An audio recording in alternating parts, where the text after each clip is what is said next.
Hello friends! So ito ulit ako magkukwento sa inyo, and today I believe this is the topic that the Holy Spirit is stirring in my heart for the past weeks and even days. So the topic for today is provision. Yan. And right before na mag-start ako mag-video, may pinaalala siya sa akin na Bible verse. And sabi ko nga, wow, Lord, so perfect. So, ito yung Bible verse na pinaalala niya. Psalm 35, verse 27. New King James Version. Ang sabi doon, let them shout for joy and be glad who favor my righteous cause, and let them say continually, let the Lord be magnified, who has pleasure in the prosperity of His servant. So, diba? Ang ganda-ganda ng promise na yun. Again, ulitin ko lang. Yung last part is, let the Lord be magnified, who has pleasure in the prosperity of His servant. So, bakit ito yung napili ko na i-share today? Kasi biniring back sa memory ko kanina ng Holy Spirit. When I first encountered this verse sa church service. So, when it was being preached, I remember at that time, talagang nagkaroon ng stirring up sa spirit ko when I first heard it. And from then on, naalala, re-remind na siya sa akin.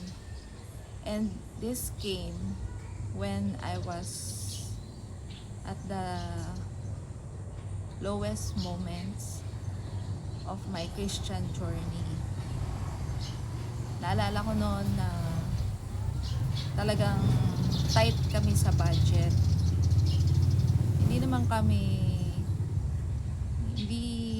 Alam mo yun, yung parang laging may struggle sa finances na halos hindi na namin alam kung saan kukuhanin, ganun. But nung na-receive ko to in one of the services, sabi ko, Lord, it gives pleasure to you that we prosper. So, alam ko na hindi mo will or it's not in your heart na ganito yung nararanasan namin at that time. Parang laging sakto-sakto lang yung mga finances namin, or sometimes yun, hindi ko masabi na nagkulang eh.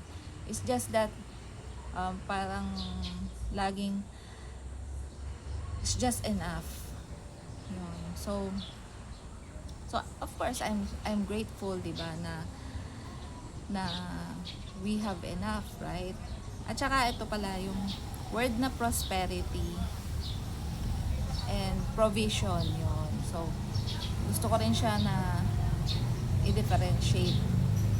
So yung provision is na provide yung needs, or provide yung mga needs mo, yung mga kailangan mo, di ba? And I learned later on na prosperity, ito na yung meron ka ng more than enough to share, ito na yung overflow, abundant life, di ba? So, di ba, bukod sa God is our provider, nagde-desire pa siya sa atin ng more than enough. So, diba? And, yun nga, babalik ko dun sa time na yun, na na-receive ko to. We are not, I believe na, ang perspective ko nun, maybe kasi, kaya ko sinabing ganun, maybe hindi ko nakikita na we are prospering, diba? Pero, kumbaga, noon yung mga circumstances na nararanasan ko is provision, or parang hindi na kami we don't lack anything, pero yun nga, medyo kumbaga sakto-sakto lang. Ganyan. Tapos ano pa ha, um, may ano rin kami, nagkaroon din kami ng mga debts. Kasi, ang nangyari noon, nagkaroon ng typhoon, yung Typhoon Glenda. So, that's the start na parang na-drain yung mga resources namin ng asawa ko.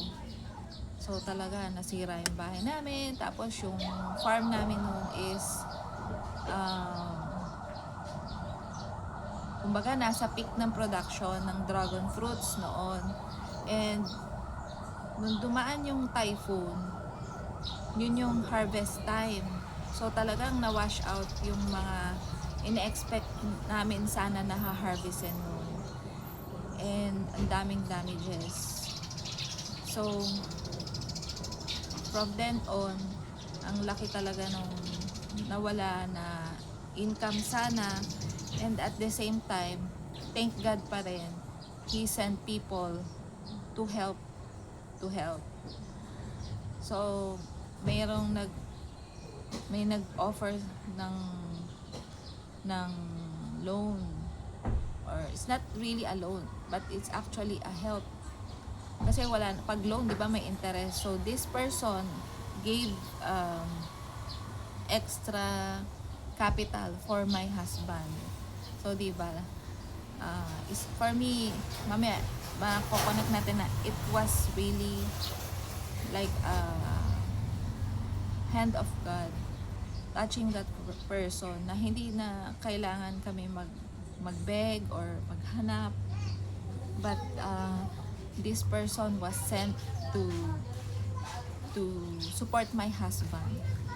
So yun, hindi lang isa, or I think dalawa or tatlong tao, ganyan. Basta may tumutulong lagi sa husband ko. So, yun. So, it became a journey. And then, I remember, nung 2020, di ba yan yung nagkaroon ng pandemic. So, 2020, na-birth din yung online business ko with my sister. So, ayan. So, di ba, very devastating din yung 2020 sa time ng yung sa business namin. Kasi nga, doon na-achieve nung husband ko yung parang goal niya na 7 houses ng pugo. So, he was building houses for the pugo layers, di ba? Tapos biglang nagkaroon ng lockdown. So, talagang yun, it was really devastating for him. Na doon ko siya nakita na talagang takot, may depression, na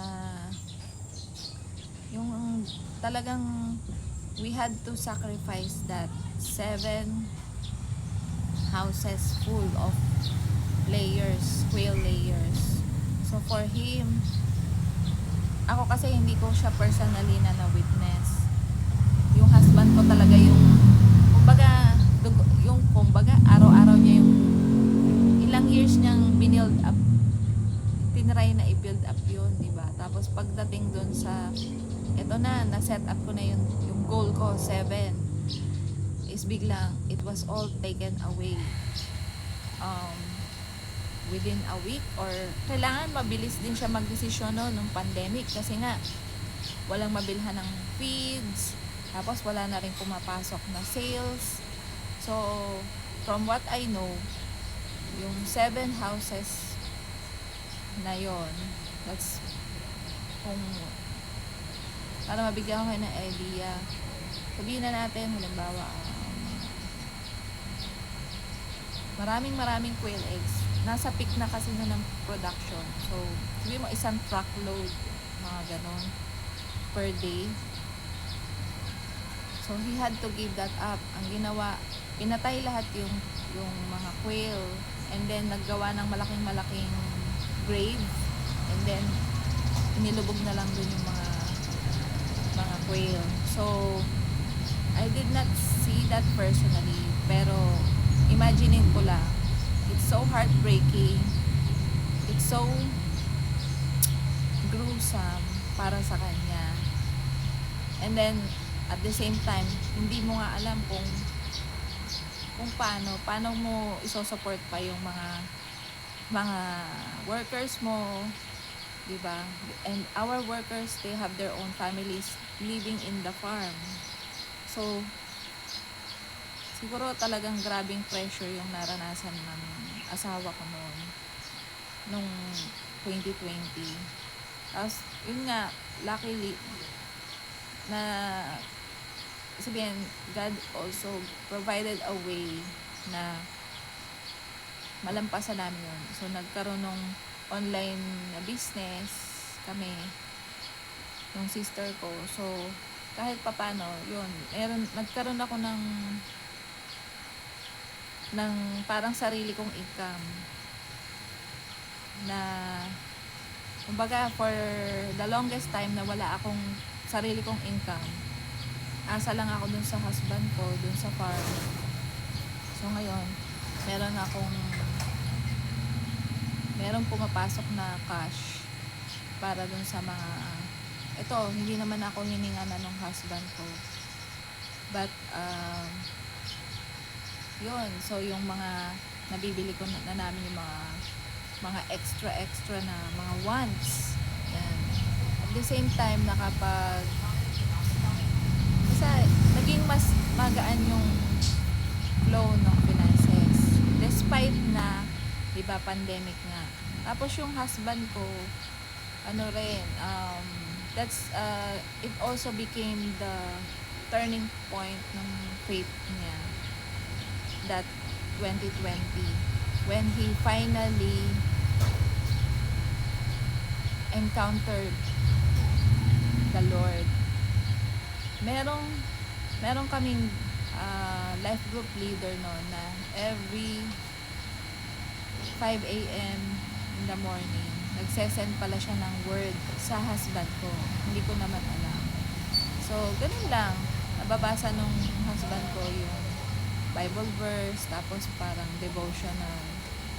And little did I know na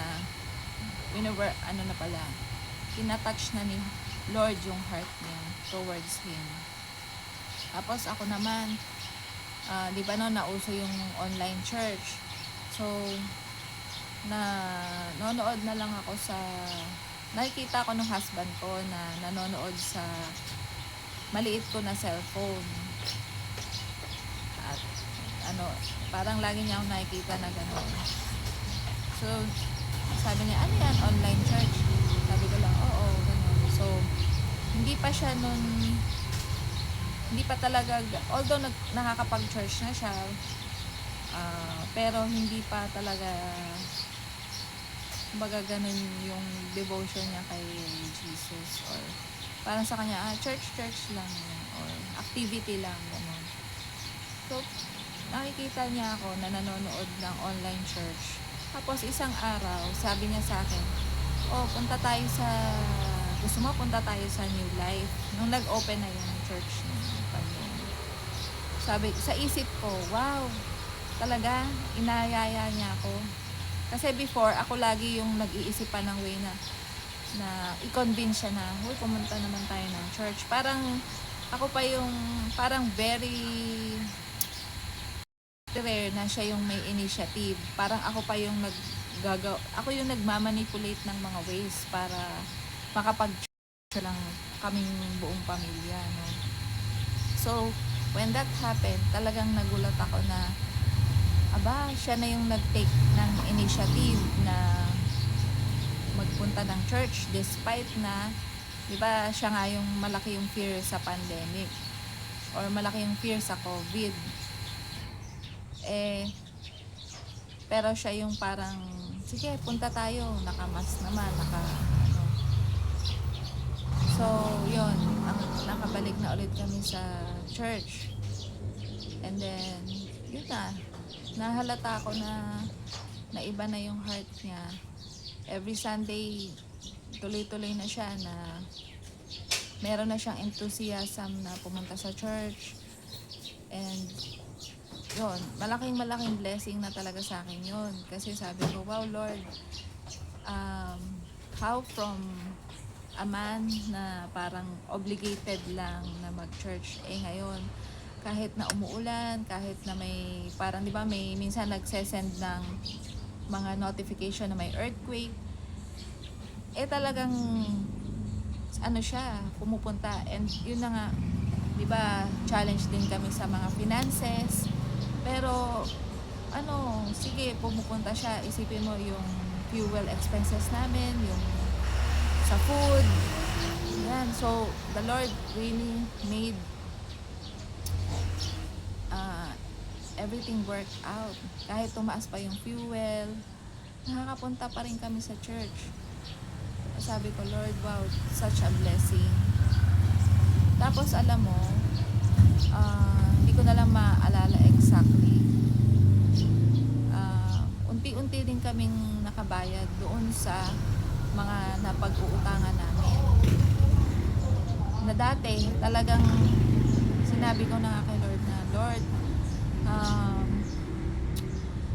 hindi namin alam paano babayaran yon dahil laging eksakto lang po yung kinikita namin. Minsan kulang pa para sa lahat ng mga kailangan namin bayaran. But the Lord is so good.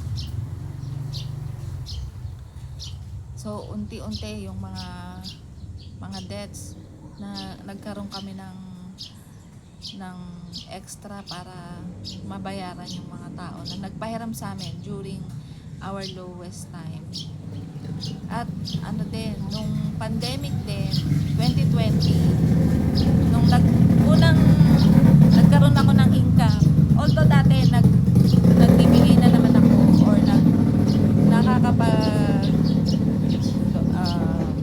offering ako sa church, pero hindi nga siya consistent.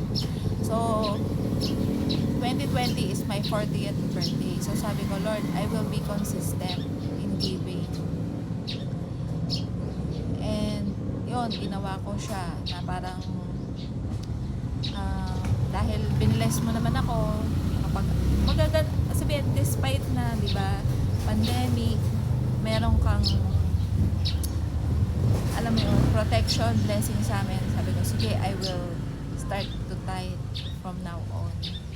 Tapos, alam mo, in 2 years, 2020 to 2022, yun ang naging feeling ko, yun ang naging harvest ko dun sa planting ko ng mga seeds. 2022, yung buong family ko napapunta na sa New Life. Yung mama ko, papa ko, pati family ng sister ko, nakapasok lahat sila. Sabihin, they are attending church regularly with us na. So sabi ko, napaka-impossible na yun kasi 20 years na from when I started attending New Life. Yun na yung prayer ko na sana kahit isang Sunday lang umattend naman yung family ko. Yun yung prayer ko sa kanila. Tapos sinubukan ko pa na i-manipulate na naman na on my own strength. Alam mo, 2019 yata or mga 2019, oo, 2019 nga. Sinabi ko na nung birthday ko, they have to go to church kasi birthday ko naman. Tapos doon na ako magse-celebrate. Doon ako naghanda sa church. Pero alam mo, ang nangyari dahil sa pag-manipulate ko, hindi ko na-enjoy yung service. Tapos hindi rin sila nakaabot on time, puro late sila. Tapos nakakain naman kami sa restaurant, pero alam mo yun, no fruit. Kasi nga it's because of my own effort na ako yung nagmamanipulate ng mga circumstances. Yun. So, pinakita yun sa akin ni Lord na hindi pwede yon yung on my own. Kumbaga, nagre-rely ako dun sa own strength ko, sa own ways ko. So, when that happened in 2022, na nakapag-church na sila, wow, talagang sabi ko, Lord, it's only you who did that. Kasi nga, naranasan ko na yung, ako yung gagawa ng mga paraan na hindi nagwo-work. So, laking lesson din yun sa akin ni Lord. So, yon. So, di ba, when I started regularly giving, yun, na-save yung buong family ko. Tapos, yun na, unti-unti na yun, nakabayad na kami doon sa isang tao na may utang kami. Tapos sumunod, nakabayad din kami. Pero alam mo, in between those times, kasi years to yun, years yung kinukwento ko sa inyo, marami ring challenges at mga pinakita si Lord. At ang nangyari pala din, kaya parang naging naniwala, sabihin na natin na nagka-encounter yung husband ko kay Lord is, di ba, nawala yung 7 houses niya during pandemic. Tapos, alam mo ba, nag-visit ako doon sa farm. Kasi di ba nung pandemic, wala ka masyadong mapupuntahan. Ang nangyari, di ba, naging from 7 noon, naging 1 na lang siya. Kasi 1 na lang yung kaya namin buhayin or i-sustain with our resources. Ang nangyari, naka-recover yung farm. At nung pumunta ako sa farm that time, 10 na yung houses. So sabi ko, Lord, exceedingly above and beyond what we think or imagine, diba? Paano nakabawi yun? Paano naka-recover yung sa losses? Yun. Kahit yung husband ko, he is so amazed how the Lord did it, how He sent people to help us. Yan. Kaya ganun na, parang nun niya nakilala talaga si Lord. Kasi from impossible to possible, diba? Yun. Tapos,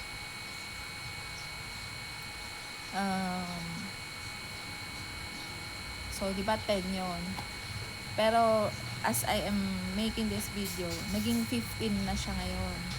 Kaya sabi ko, Lord, grabe, sobrang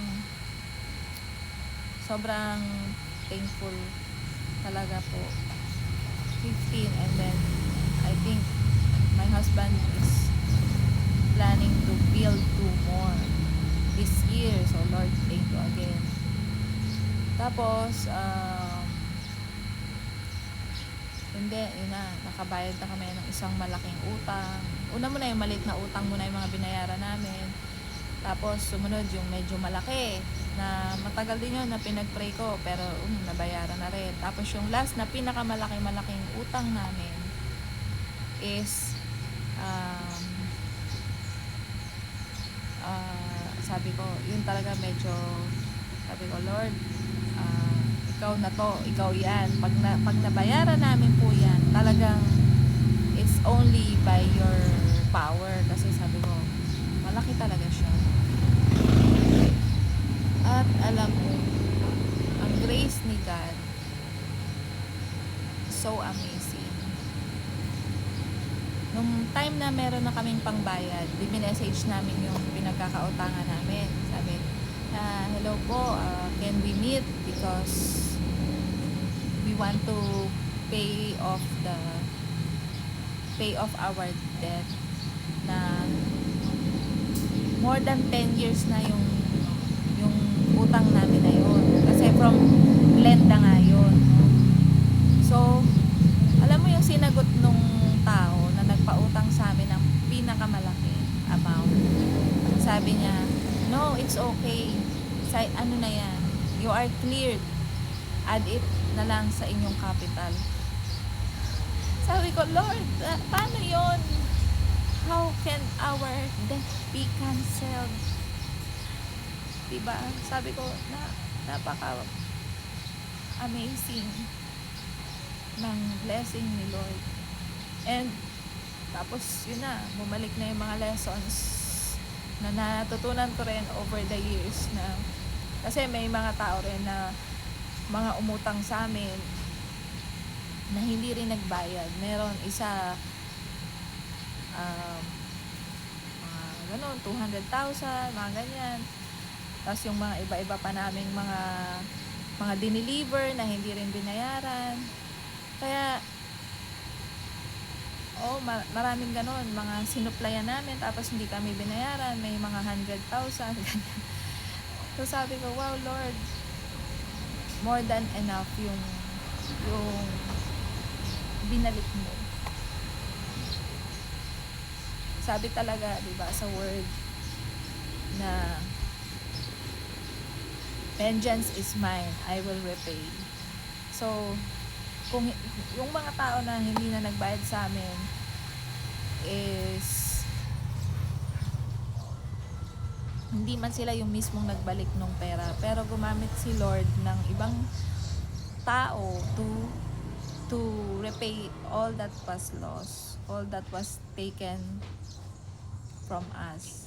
Kaya sabi ko, Lord, talagang totoo yung word mo na you don't have to hold on to bitterness. Kasi yun din yung tinuro, parang yun yung tinuro niya sa amin during that time na paano to, hindi na namin na-kolekta or parang lagi kaming nagkakaroon ng bad luck sa business, na yung mga dapat na kokolektahin namin, hindi na nakolekta. May time pa na gano'n na parang na-scam kami.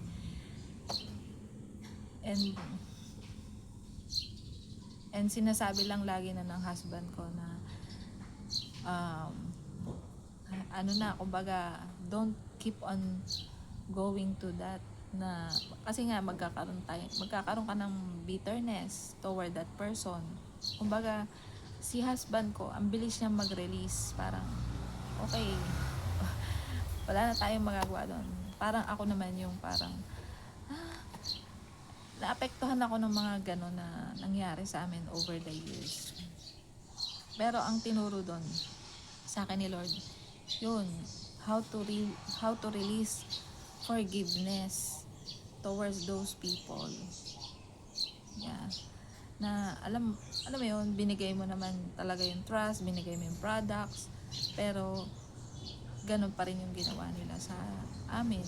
But now, sabi ko nga, wow Lord, as you teach me forgiveness, talagang nandun yung blessing when we don't hold anything against others. Yeah. Tapos ang isang lesson pa rin dyan sa provision na yan, siyempre hindi naman lagi na easy yung mga negosyo, diba? May mga times talaga rin sa journey namin na sobrang bagsak yung presyo ng quail eggs, or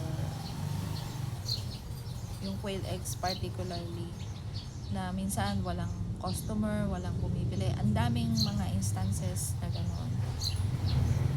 Tapos na-reveal sa akin isang beses na siya, kasi basta everyday nag-i-incur kami ng losses dahil nga below pa sa break even yung price. Pero sabi nga, we have to keep our eyes on Jesus. We have to trust in Him even in this valley, diba?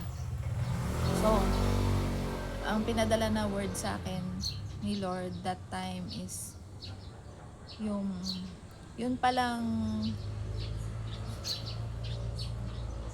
yung feeding, Jesus feeds 5,000, di ba? Alam natin yan, very popular yan. Pero alam mo, meron pa palang isang incident na nagpakain ulit si Lord. Kasi yung feeding the 5,000 is always a message about provision, di ba? Pero alam mo ba, sa Bible pala, Matthew 15, yung nagpakain si Jesus ng 5,000. Tapos di ba yung mga disciples, they have ang nakikita nila yung lack. They have so limited thinking na, Lord, ito lang yung meron tayo. Paano yun? But, di ba, si Lord, alam niya how to multiply it, at may leftover pa, di ba? Tapos, yung Matthew 16,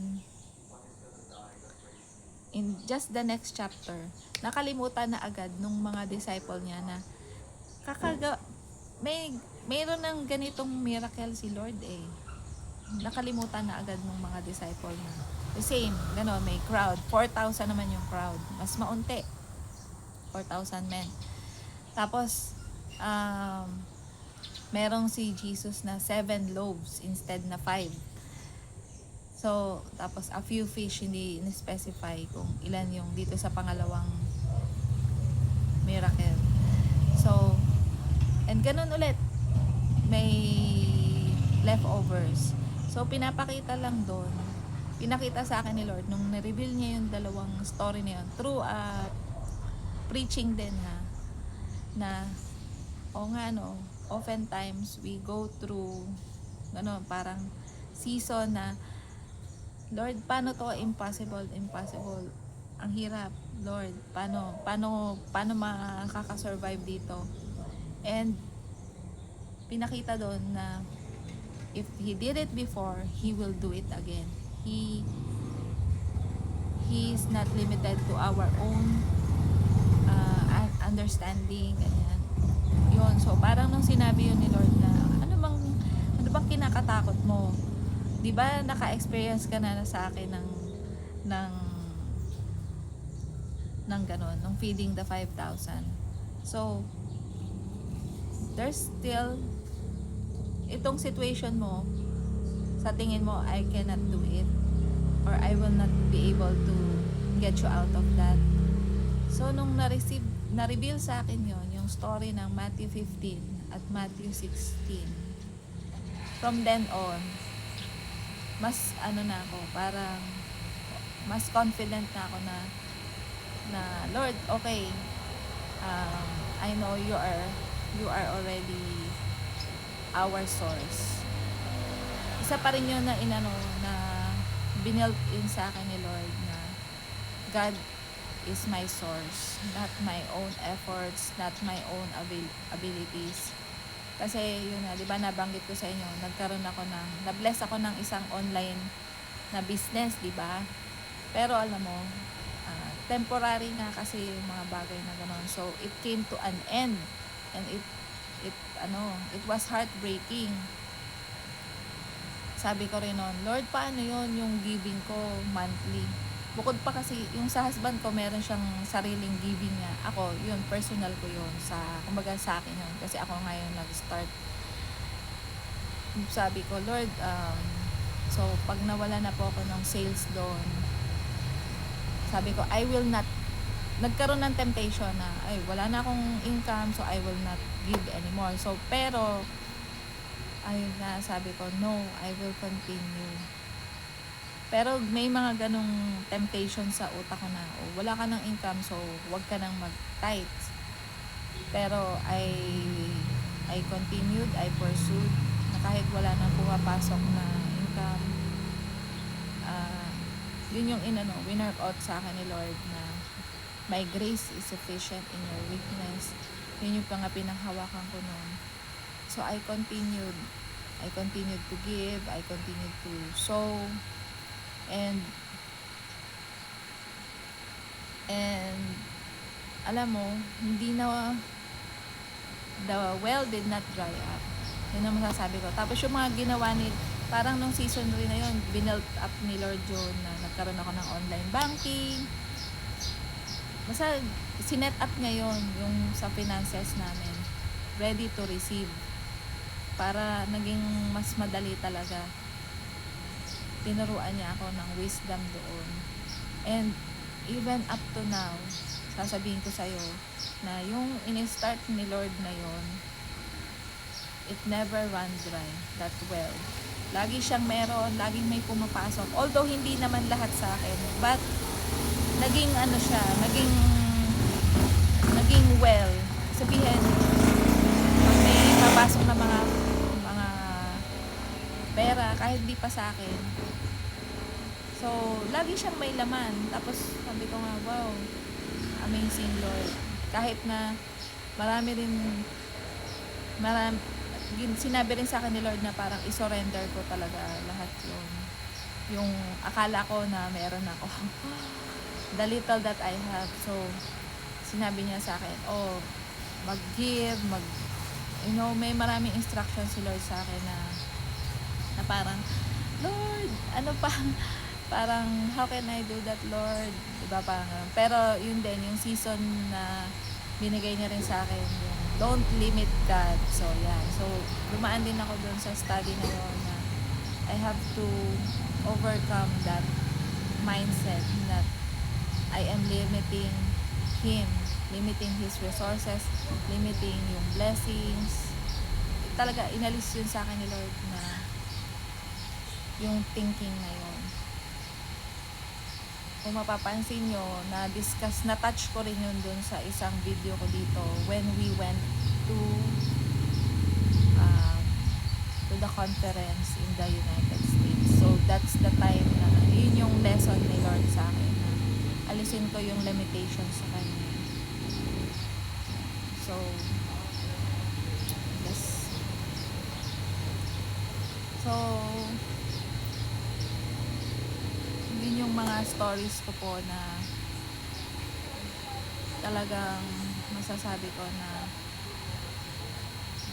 ang word ni Lord sa provision, if we obey the commands, hindi naman siya magic, there's no magic, it's the law of sowing and reaping. Ayun po. And as you hold on to the promises and never give up, you will see the fruits ng mga pag-o-obey din natin sa Kanya.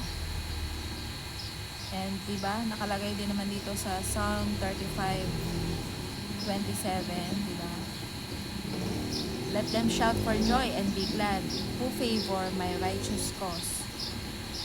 Yun. Diba?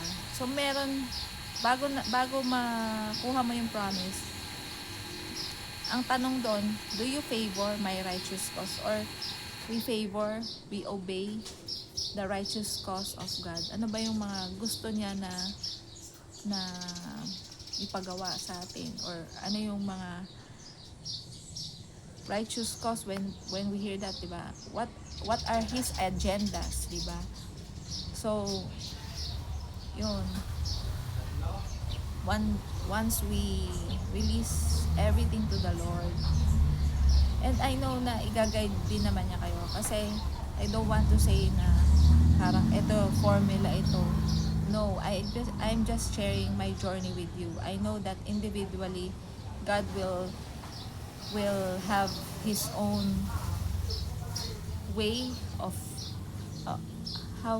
I don't want to say how to say, kasi parang formula na yon. So I give back all the glory to Him, and I know na for you individually, God has a plan. God has His own way how to draw you, how to journey with you in achieving that prosperous life He has planned for you. And I am sharing this just to stir up your faith, to believe in your heart that God wants to prosper you. He delights in your prosperity. And ang pinaka ma-share ko lang doon is our obedience, our as we continue to seek Him, He will lead us, He will give us wisdom to get that prosperous life that He wants to give to us. Diba sinabi rin ni Lord sa John 10:10 that enemy comes to steal, kill, and destroy, but I have come to give you abundant life. So, I know that individually, iba-iba yung process natin, but as we continue believing in Him, we continue to draw near to Him, ibibigay ni Lord through the Holy Spirit sa atin yung wisdom how to walk in that abundant life. So, thank you for listening, and sana na-inspire kayo dun sa mga kwento ko, and I can't wait to hear your testimonies also. You can message me if you know me personally, and I know some of you na nakapag-share na rin ng mga stories of provision sa inyo ni Lord, and it also increased my faith as I hear your stories. So let's close in prayer. Thank you, Lord, for this time that you have drawn me near to you, to remember of your mighty works and your good works in my life. Thank you, Lord, that it is your pleasure for your servant to prosper. Thank you, Lord, that uh, we are able now to give from the overflow. Thank you, Lord, that all our needs are met. Thank you, Lord. And we magnify you through this sharing of our testimony, through sharing of your word. You are a good Father. You are a good God. And your desires for us as your children are good. Thank you, Father, that you are ahead of us. You know our future. And we can trust in you. We can rely on you. You are faithful today and forever. You are faithful yesterday, today, and forever. Thank you, Lord, for always looking after us. Thank you, Lord, for teaching us important lessons in life, in dealing with people. Thank you for the forgiveness that you gave first to us so we can forgive others. Thank you, Lord, for leading each of our families. And thank you for this privilege to share to my friend your wondrous works in my life. In Jesus' name, amen. Bye-bye.